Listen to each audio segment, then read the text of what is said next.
ফুফু আমার ভাইয়ের মতো ছিল, সে খুব প্রতিভাবান ছিল। আমি জানতাম যে তার ভবিষ্যৎ উজ্জ্বল হবে, কিন্তু এফোর্ট তার জীবন নষ্ট করে দিয়েছে। কোরিয়া জিজ্ঞাসা করে, তুমি কি এই স্কুলের ছাত্র নও? টাইলে বলে, আমি স্কুলের সিস্টেম হ্যাক করে আমার নাম যুক্ত করেছিলাম। জানা যায় যে টাইলে কম্পিউটার বিষয়ে একজন বিশেষজ্ঞ ছিল এবং সে ফুফুয়ার বাবার কোম্পানিতেও কাজ করত। লাল কার্ড পাওয়ার পর ফুফুয়ার অবস্থা খুব খারাপ হয়ে গিয়েছিল। স্কুল দায়িত্ব থেকে হাত গুটিয়ে নেয় সে এবং বলে যে তার অবস্থা পুকুরে ডুবে যাওয়ার কারণে হয়েছে। এইসব দেখে টাইলে খুব রেগে যায়, কারণ কোনো উকিল এই মামলা নিতে রাজি হয়নি এবং তার বাবার সব টাকা ফুফুয়ার চিকিৎসার পেছনে খরচ হয়ে গিয়েছিল, যার কারণে কারখানাটা বন্ধ হয়ে যায়। টাইলে বলে, যখন আমি স্কুলে ঢুকেছিলাম তখন কাউকে লাল কার্ড দেওয়া হচ্ছিল না, কারণ টাইম সেই সিস্টেমটা বন্ধ করে দিয়েছিল। তাই আমি F4 কে ঘৃণা করতাম, আর যারা আমার মতো F4 কে ঘৃণা করে এমন মানুষদের নিয়ে একটা দল গঠন করি। তাই আমি ভাবলাম যে আমি আমার প্রতিশোধ নেব, যে করেই হোক। তুমি ওদের বিরুদ্ধে ছিলে, কিন্তু তুমি ওদের এত সহজে ক্ষমা করে দিলে। তুমি জানো ওরা কতটা খারাপ। তোমার কাছে এখনো সুযোগ আছে, আমাদের দলে চলে আসো। গড়িয়া বলে, তোমার কাজ করার পদ্ধতিটা ভুল, ওরা এখন বদলে গেছে। টাইলে বলে, ওরা যা করেছে তার জন্য ওদের জবাব দিতে হবে। গড়িয়া বলে, তোমার কাছে এখনো সময় আছে, আমরা অন্য কোনো উপায় খুঁজে নিতে পারি। কিন্তু টাইলে রেগে যায়, আর এর মধ্যেই টাইমর সেখানে আসে। সে টাইলেকে বলে, গড়িয়াকে ছেড়ে দাও। টাইলে বলে, আমি তোমার মতো মানুষের জীবন নষ্ট করি না। সে তাকে লাল কার্ড দেখায় এবং বলে, এই খেলার জন্য তুমি দায়ী। তুমি কি জানো তুমি কত মানুষের ক্ষতি করেছো? তুমি মানুষকে লাল কার্ড দাও, মারো, আর তারপর টাকা চুরে সবকিছু ঠিক করো। সবাই তাকে ধরে মারতে শুরু করে। টাইলে বলে, তোমাকে মার খেতে দেখে আমার খুব ভালো লাগছে। গড়িয়া বলে, তুমি এমন নও। টাইলে বলে, আমি সবসময় এমন ছিলাম, আমি শুধু তোমার সামনে ভালো হওয়ার ভান করছিলাম। গড়িয়া বলে, যদি তুমি খারাপ হতে তাহলে ফুফুয়া তোমাকে এত ভালোবাসতো না, তুমি শুধু একটা বাচ্চা। ঠিক তখনই একজন ছেলে গড়িয়াকে ধাক্কা দিয়ে ফেলে দেয় এবং চিৎকার করে, তুমি তো খুব বেশি কথা বলো। সে তাকে আবার মারতে যাচ্ছিল, কিন্তু টাইলে একটা কাচের বোতল নিয়ে ছেলেটির মাথায় জোরে আঘাত করে। টাইলে টাইমকে মারতে শুরু করে। গড়িয়া বলে, তুমি কি ওকে মেরে ফেলবে? আর তখন টাইম বলে, আমার জন্য চিন্তা করো না, আমি এত সহজে মরবো না। গড়িয়া বলে, তুমি লড়াই করো। টাইম বলে, যদি আমি লড়াই করি তাহলে আমি হেরে যাব। টাইলে তার উপর চিৎকার করে, চুপ করো। বাকি সবাই টাইলেকে থামানোর চেষ্টা করে এবং বলে, যদি তুমি না থামো তাহলে টাইম মারা যাবে। টাইলে বলে, যদি সে মারা যায় তাহলে আমার আরো ভালো লাগবে। সে একটা টুল দিয়ে টাইমকে মারতে যাচ্ছিল, কিন্তু গড়িয়া তার হাত মুক্ত করে দৌড়ে যায় এবং যে টুলটা টাইমকে আঘাত করতে যাচ্ছিল সেটা গড়িয়ার উপর পড়ে। সে বলে, অনেক হয়েছে, এখন থামো। টাইলে যে তখন খুব রেগেছিল সেখান থেকে চলে যায়। পরের দৃশ্যে গড়িয়া হাসপাতালে আছে। ঠিক তখনই তার জ্ঞান ফিরে আসে। তখন একজন কেভিনকে জানায় গড়িয়ার জ্ঞান ফিরে এসেছে। সে গড়িয়াকে বলে, তুমি অনেকক্ষণ ধরে অজ্ঞান ছিলে। তাই গড়িয়ার টাইম সম্পর্কে জিজ্ঞাসা করে, কিন্তু ক্যানিং কিছু বলে না।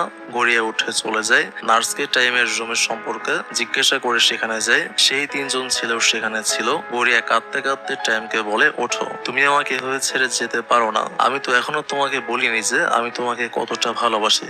এখন আমরা দেখতে পাই যে টাইম পুরোপুরি সুস্থ ছিল, আর সবাই টাইমের জীবিত থাকাকে খুশি হয়ে উদযাপন করতে শুরু করে। তাই গড়িয়া একটা বালিশ দিয়ে টাইমকে মারতে শুরু করে। টাইম তাকে থামায় এবং বলে, আমিও তোমাকে ভালোবাসি। গড়িয়া তাকে মারতে মারতে বলে, এটা এখন বলার সময় না। সবাই আনন্দের সাথে একে অপরের সাথে মজা করছিল। লিটা তাদের কথোপকথন শুনে সেখান থেকে চলে যায় এবং ফুলগুলো ডাস্টবিনে ফেলে দেয়। এরপর জেন টাইলের সাথে দেখা করে এবং বলে, আমরা যাদের যাদের আঘাত করেছি তাদের সবার কাছে ক্ষমা চাইবো। ফুফুও সেই তালিকায় আছে। টাইলে বলে, এই কাজ করলে কেউ তোমাদের ক্ষমা করবে না, কারণ তোমরা জানো না যে তোমরা ওদের কতটা আঘাত করেছো।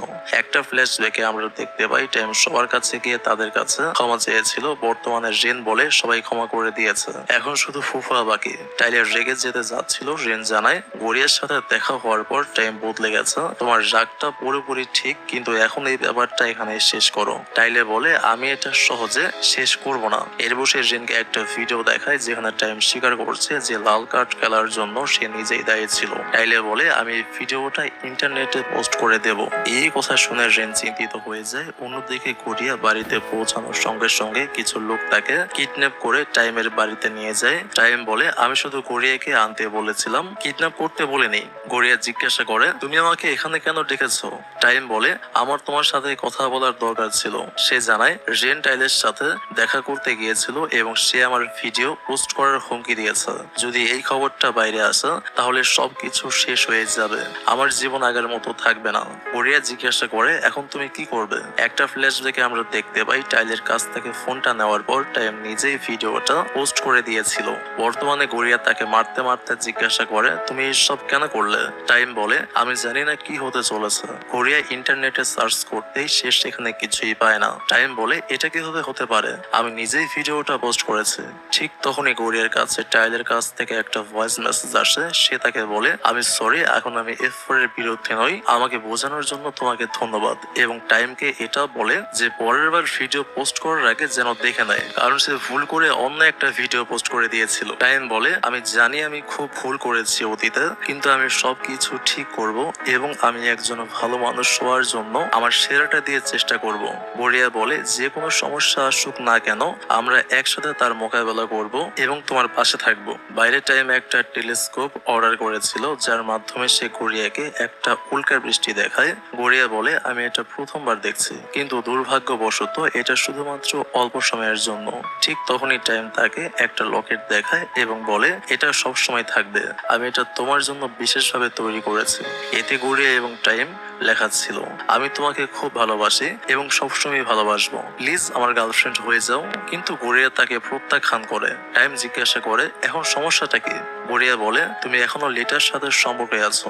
টাইম বলে টাইলের সাথে ঝামেলার মধ্যে আমি লিটার কথা পুরোপুরি ভুলে গিয়েছিলাম। গড়িয়া বলে লিটা আমার বান্ধবী এবং আমি তাকে কষ্ট দিতে চাই না। টাইম বলে চিন্তা করো না, আমি লিটার সাথে কথা বলবো। তাই গড়িয়া তাকে তার লকেটটা ফিরিয়ে দেয়। টাইম বলে এটা তোমার কাছে রাখো, সবকিছু ঠিক করার পর আমি আবার তোমাকে প্রেম প্রস্তাব দিব। এরপর গড়িয়া চলে যেতে শুরু করে। টাইম বলে রাতে যাওয়া বিপজ্জনক। সে তাকে জিজ্ঞাসা করে তুমি কি এখানে রাত থাকতে পারো? কিন্তু গড়িয়া রাজি হয় না এবং চলে যায়। কিন্তু সে ভুল করে একটা ফুলদানি ভেঙে ফেলে। ঠিক তখনই লিটা তাদের দুজনকে একসাথে দেখে জিজ্ঞাসা করে গড়িয়া তুমি এখানে কি করছো?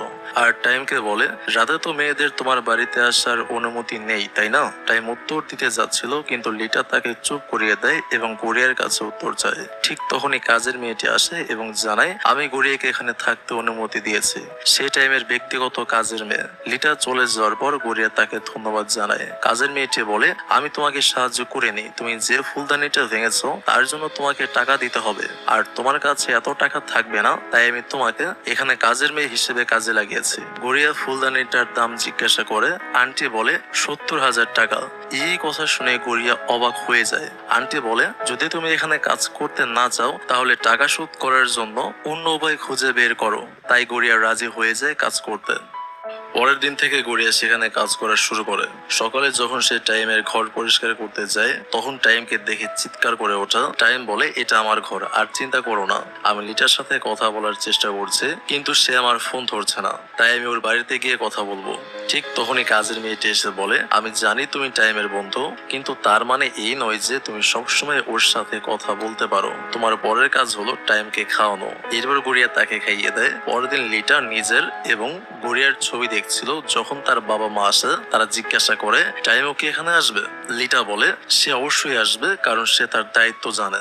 লিটার বাবা মা শুধু বিয়ের কথা বলছিল যখন টাইম তাদের থামায় এবং বলে আমার আপনাদের সাথে কিছু কথা বলার আছে। কিন্তু টাইম কিছু বলার আগেই লিটা বাধা দেয়, আমি বিয়েটা বাতিল করতে চাই। তার বাবা মা কারণ জিজ্ঞাসা করেন। লিটা তখন টাইমের পায়ে জোরে একটা চাপ দেয় যাতে সে রেগে যায় এবং তার বাবাকে বলে সে সবকিছুতেই রেগে যায়, আর আমি যতই তাকে বোঝানোর চেষ্টা করি সে সবসময় আমাকে বকা দেয়। এমনকি আমাদের প্রথম সাক্ষাতেও সে আমাকে রাস্তার মাঝখানে ছেড়ে চলে গিয়েছিল। টাইম তাকে জিজ্ঞাসা করে তোমার কি সমস্যা? লিটা বলে আমি তোমাকে হেট করি। সে তার বাবা মাকে বলে আমি তাকে বিয়ে করতে চাই না, সে মোটেও ভালো ছেলে নয় এবং সে আমার ধরনের নয়। তার বাবা বলে তোমার যেমন ইচ্ছা হবে তেমনই হবে। তারপর তিনি টাইমকে বলেন আমরা বিয়েটা এমন ভাবে বাতিল করব যাতে কোনো পক্ষের কোনো ক্ষতি না হয়। পরের দৃশ্যে কেভিন গড়িয়াকে তুলে গাড়িতে রাখা। টাইমও গাড়ির ভেতরে ছিল। টাইম তাকে জিজ্ঞাসা করে তুমি কি এখন আমাকে উত্তর দিতে পারো? গড়িয়া তাকে তার লকেটটা দেয় এবং বলে এটা আমাকে পরিয়ে দাও। টাইম লকেটটা লকেটটা তাকে পরিয়ে দেয়। গড়িয়া বলে এটাই ছিল উত্তর। টাইম বলে তুমি কখন উত্তর দিলে? গড়িয়া বলে লকেট পরিয়ে দেয়া মানে আমি হ্যাঁ বলছি। টাইম তার দিকে তাকিয়ে থাকে। গড়িয়া বলে এখন আমরা জুটি। এদিকে টাইমের মাও বাগদান ভেঙে যাওয়ার খবর পায়। পরের দৃশ্যে গড়িয়া বাড়ি ফেরার সময় তার মায়ের সাথে কথা বলছিল। যখন সে দেখে জেন তাদের বাড়ির বাইরে দাঁড়িয়ে আছে, গড়িয়া জিজ্ঞাসা করে কি হয়েছে। জেন তাকে বলে এখান থেকে চলে যাও, কিন্তু গড়িয়া তাকে ধাক্কা দিয়ে ভেতরে যায়। সে দেখে যে কিছু লোক তাদের বাড়ির সব জিনিসপত্র বাইরে ছুঁড়ে ফেলছে, আর এই সব টাইমের মায়ের কাজ। এখন একটা অতীতের দৃশ্য দেখানো হয় যেখানে এমজে সেই জায়গা থেকে খাবার অর্ডার করে যেখানে এম কাজ করে। এম যে খাবারটা নেয় এবং তাকে কাজে ফিরে যেতে বলে। এরপর রাতে আমরা তাদের দুজনকে কথা বলতে দেখি। এম জানায় যে তার স্বপ্ন একজন বাস্কেটবল খেলোয়াড় হওয়া। সে বলে যে সে কোনো স্কুলে যায় না, কোনো ক্লাবের সদস্য নয়। এরপর সে জানায় যে একটা প্রতিযোগিতা হতে চলেছে, যদি সে জেতে তাহলে তার আর অনুশীলন করার দরকার হবে না। এম যে বলে আমি তোমাকে অনুশীলনের সাহায্য করব। যে দলকে তারা হারিয়েছিল তারা এখন প্রতিশোধ নিতে প্রস্তুত। অন্যদিকে আন্টি এই ব্যাপারে টাইমকে জানিয়েছিলেন। গড়িয়া সেই লোকগুলোকে থামানোর চেষ্টা করে, কিন্তু তারা বলে আমরা শুধু আদেশ পালন করছি। গড়িয়া জিজ্ঞেস করে কে এই আদেশ দিয়েছে। ঠিক তখনই মিস রোজল্যান্ড এর ম্যানেজার আসে। সে গড়িয়াকে বলে এখন এই জমিটা পার্মা গ্রুপের। এই জমির মালিক ম্যাডামের কাছে এই বাড়িটা বিক্রি করে দিয়েছেন। ঠিক সেই মুহূর্তে গড়িয়ার কাছে টাইমের মায়ের ফোন আসে। তিনি বলেন আমি এখন থাইল্যান্ডে আছি, যদি তুমি আমার সাথে কথা বলতে চাও তাহলে আমার বাড়িতে এসো। ঠিক তখনই টাইম তার মাকে বলে গড়িয়া আপনার সাথে কথা বলবে না, এবার আপনি আপনার সীমা অতিক্রম করছেন। তার মা বলেন আমি শুধু ব্যবসা করছি। এই খেলাটা ঠিক তোমার স্কুলের লাল কার্ড খেলার মতো। আমি গড়িয়াকে একটা লাল কার্ড দিয়েছি, যদি তুমি আমাকে থামাতে পারো তাহলে দেখাও থামিয়ে। সবাই টাইমকে বলে আমাদের নিয়ে চিন্তা করো না। এরপর তারা জিজ্ঞাসা করে তুমি গড়িয়ার সাথে নেই কেন? টাইম জানায় সে এখন ক্যানিং এর সাথে থাকতে চায়। জেন জিজ্ঞাসা করে আমরা তোমাকে কিভাবে সাহায্য করতে পারি? যা করার দরকার তা আমাদের বলো, আমরা রেডি। এদিকে ফুলের দোকানে তারা দুজন কথা বলছিল। গড়িয়া বলে সে আমাকে টাইম থেকে আলাদা করতে চায়, কিন্তু আমি সেটা হতে দেব না। তার কাকা বলেন সেই লোকগুলো শক্তিশালী। গড়িয়া বলে আমি তাদের ভয় পাই না। ঠিক তখনই তার কাকা তাকে একটা ঘর দেখিয়ে বলেন এটা অনেক দিন ধরে খালি পড়ে আছে, তুমি এখানে থাকতে পারো এবং টাকা নিয়ে একদম চিন্তা করবে না। তুমি প্রতি মাসে তোমার বেতন পেতে থাকবে যা তুমি আগে পেতে। এখন সবাই তার নতুন বাড়ির জিনিসপত্র নিয়ে আসে। টাইম বলে তুমি মোটেও একা নও, আমরা সবাই তোমার সাথে আছি। জেন বলে আমরাও সাহায্য করতে চাই। তাই এখন গড়িয়াও রাজি হয়। সবাই মিলে ঘরটা সুন্দরভাবে সাজিয়ে তোলে। গড়িয়া টাইমকে জিজ্ঞাসা করে এখন আমরা কি করব? টাইম বলে আমি জানি না, কিন্তু কয়েকদিনের জন্য আমি বাড়িতে যাব না। আমি জেনের বাড়িতে থাকবো এবং আজ থেকে তোমাকে একা লড়তে হবে না, আমি সব সময় তোমার সাথে আছি। গড়িয়া জিজ্ঞাসা করে তোমার মা আমাদের কখন মেনে নেবে? টাইম বলে আমি জানি না, দেখি কে প্রথমে হাল ছাড়ে, আমি নাকি মা। গড়িয়া বলে আমি পুরোটার সময় দুঃখী ছিলাম, কিন্তু তুমি আসার পর থেকে আমি খুশি। সে টাইমকে চুমু দিতে যাচ্ছিল, ঠিক তখনই সবাই সেখানে আসে। তারা বলে তোমাদের রোমান্স করার জন্য সারা জীবন পড়ে আছে, আমাদের সামনে করতে হবে। এই কথায় টাইম তাদের মারতে দৌড়ে যায়। ঠিক তখনই টাইমের কাছে কারোর কাছ থেকে একটা ফোন আসে এবং সে খুব চিন্তিত হয়ে যায়। এমজে এবং কেভিন গড়িয়াকে বলে টাইমের সব কার্ড ব্লক করা হয়েছে। আর একটা গুজব ছড়িয়েছে, লোকজন বলছে যে টাইমের মা তাকে পার্মা গ্রুপ থেকে বের করে দিতে চলেছেন। ঠিক তখনই তার কাকার চিৎকার শুনতে পায়, তাই তারা বাইরে দৌড়ে যায়। জানা যায় যে এই দোকানটাও এখন আর তার কাকার নয়। ঠিক তখনই ক্যানিং এর কাছে তার বাবার ফোন আসে। জানা যায় যে তার বাবাও তার চাকরি থেকে বরখাস্ত হয়েছেন। টাইম খুব চিন্তিত ছিল। জেন তাকে জিজ্ঞাসা করে এখন আমাদের কি করা উচিত? ফ্ল্যাশব্যাকে আমরা দেখতে পাই আন্টি টাইমকে বলেছিলেন তোমার মা তোমাকে আর গড়িয়াকে আলাদা করার জন্য সবকিছু করবে, কিন্তু তোমার ভয় পাওয়া উচিত নয়। যখনই আমরা ভালো কিছু করার চেষ্টা করি তখনই সমস্যা আসে। তোমার মা গড়িয়াকে যত বেশি আঘাত করবে তোমাদের ভালোবাসার শক্তি তত বেশি বাড়াতে হবে। তারপর আমরা গড়িয়াকে টাইমের মায়ের সাথে দেখা করতে যেতে দেখি। সে বলে আমি জানি আপনি বুদ্ধিমান, আমি আপনাকে হারাতে পারবো না। আমি টাইম থেকে দূরে চলে যাব, আপনি সবকিছু আগের মতো করে দেন। টাইমের মা বলেন তুমি বেশ বুদ্ধিমান, তুমি দ্রুত বুঝে গেলে।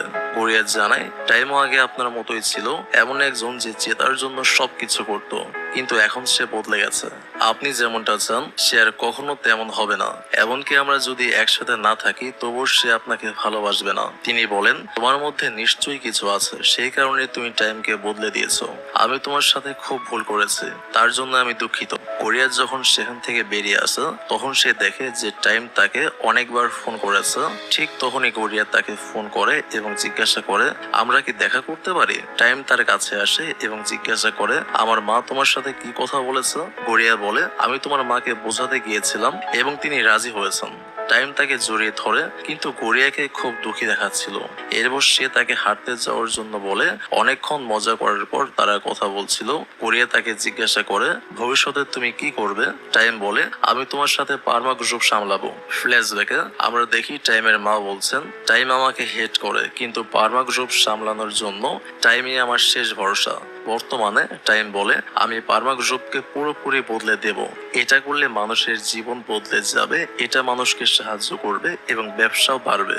টাইমের মা বলেন পারমা গ্রুপের অনেক শত্রু আছে, যদি আমি টাইমকে প্রদান করি তাহলে অন্য কোম্পানিগুলো তাকে হারিয়ে দেবে আর ভাববে যে সে একটা বাচ্চা, তার ব্যবসা শেখা দরকার। টাইম গড়িয়াকে বলে আমি যার সিদ্ধান্ত নিয়েছি সেটা শেষ করতে 15 থেকে 20 বছর লাগবে, আমাকে সময় দাও, আমি তোমাকে সবকিছু দেখাবো। তার মা বলেন টাইমের সময় দরকার, কিন্তু যদি এভাবে চলতে থাকে তাহলে সবকিছু শেষ হয়ে যাবে, কারণ টাইম কিছুই জানে না। ঠিক তখনই বৃষ্টি শুরু হয়। সে গড়িয়াকে চলে যেতে বলে কিন্তু গড়িয়া সেখানেই থাকে। টাইম জিজ্ঞাসা করে কি হয়েছে। গড়িয়া বলে আমাদের আলাদা হয়ে যাওয়া উচিত। টাইম বলে এইসব আমার মায়ের কারণে হচ্ছে তাই না। গড়িয়া অস্বীকার করে। টাইম জিজ্ঞাসা করে এবার তিনি কার পেছনে লেগেছেন। গড়িয়া বলে তিনি আমাকে একটা কাগজ দিয়েছেন। টাইম জিজ্ঞেস করে কেমন কাগজ। গড়িয়া জানায় তিনি আমাকে একটা চেক দিয়েছেন। ফ্ল্যাশব্যাকে টাইমের মা গড়িয়াকে তার মেডিকেল রিপোর্ট দেখিয়ে বলেন আমার ক্যান্সার হয়েছে। তিনি আরো বলেন টাইমের ব্যবসা শেখার জন্য সময় দরকার, কিন্তু আমার কাছে সময় নেই। যদি আমার কিছু হয় তাহলে সবকিছু শেষ হয়ে যাবে, টাইমের জীবন নষ্ট হয়ে যাবে। আমি সেটা চাই না, সেই কারণেই আমি টাইমকে দ্রুত বড় হতে বাধ্য করছি। আমার পর টাইম পারমা গ্রুপ চালাবে এবং তুমি একমাত্র মানুষ যে তাকে আগের মতো করতে পারো। একজন মা হিসেবে আমি তোমাকে অনুরোধ করছি টাইমকে আগের মতো করে দাও। এরপর তিনি গড়িয়াকে জড়িয়ে ধরেন এবং কাঁদতে শুরু করেন। বর্তমানে টাইম জিজ্ঞাসা করে তিনি তোমাকে টাকা দিয়েছেন এবং তুমি টাকাটা নিয়েছো, আমাকে কি তোমার বোকা মনে হয়। গড়িয়া বলে তিনি আমাকে তোমার থেকে দূরে থাকার জন্য টাকা দিয়েছেন এবং আমি সেটা নিয়েছি। সত্যি বলতে আমি আমার জীবনে এত টাকা কখনো দেখিনি। টাইম বলে আমি জানি তুমি মিথ্যা বলছো, তুমি কখনো টাকা নিতে পারো না। গড়িয়া বলে তুমি যাকে চেনো আমি সেই মানুষ নই। আমি স্কুলের সবকিছু শুধু তোমার মনোযোগ পাওয়ার জন্য করেছিলাম, কারণ আমি জানতাম যে তুমি ধনী, তাই আমি সেখানে নির্লোভের অ্যাক্টিং করেছিলাম। সত্যি কথা বলতে আমি খুব লোভী। টাইম জিজ্ঞাসা করে আমাদের মধ্যে যা কিছু হয়েছিল তা কি সব মিথ্যা ছিল। গড়িয়া বলে তোমার প্রেমে পড়ার ভান করাটা খুব কঠিন ছিল, তবে সবকিছু আমার পরিকল্পনা মতো হয়েছে। এখন আমাকে আর ভান করতে হবে না, কারণ আমি আমার টাকা পেয়ে গেছি।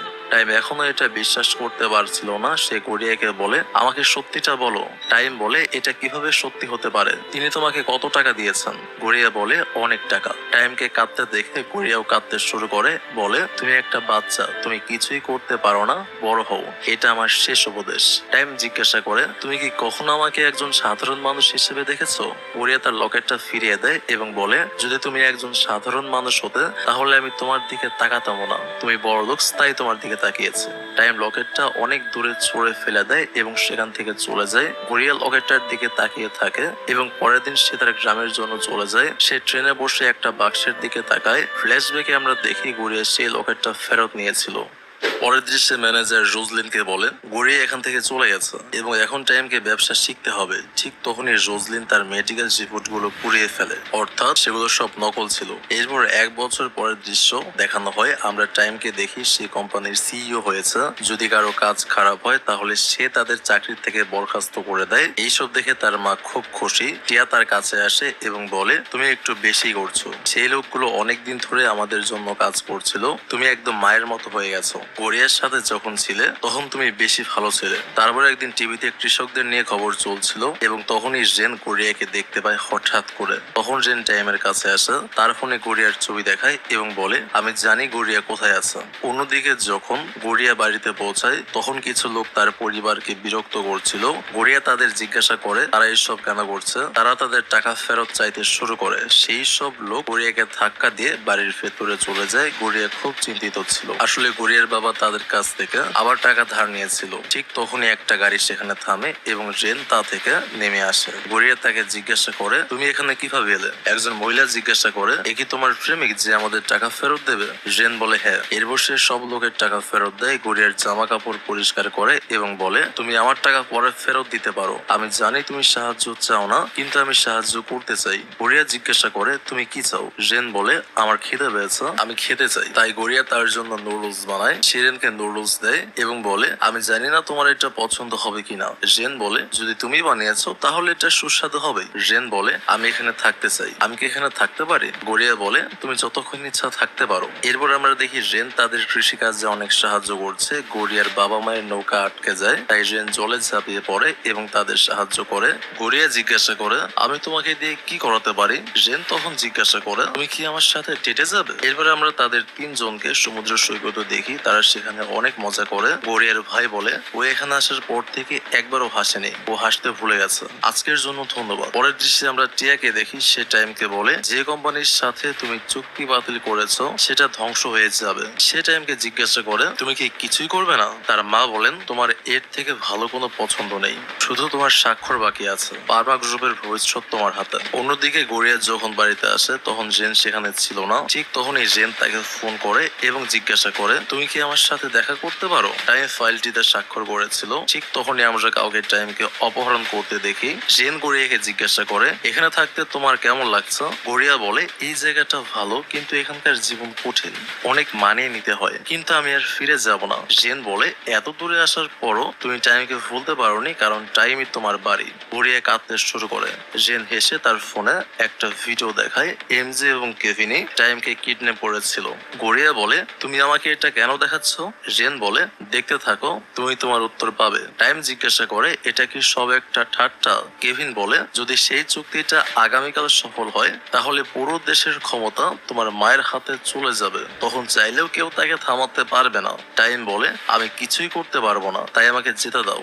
এমজে বলে, ভালোবাসার লেকচার এখনো বাকি আছে, কারণ শুধু ভালোবাসাই তোমাকে ঠিক করতে পারে। টাইম বলে, এইসবের মধ্যে ভালোবাসার কোনো স্থান নেই।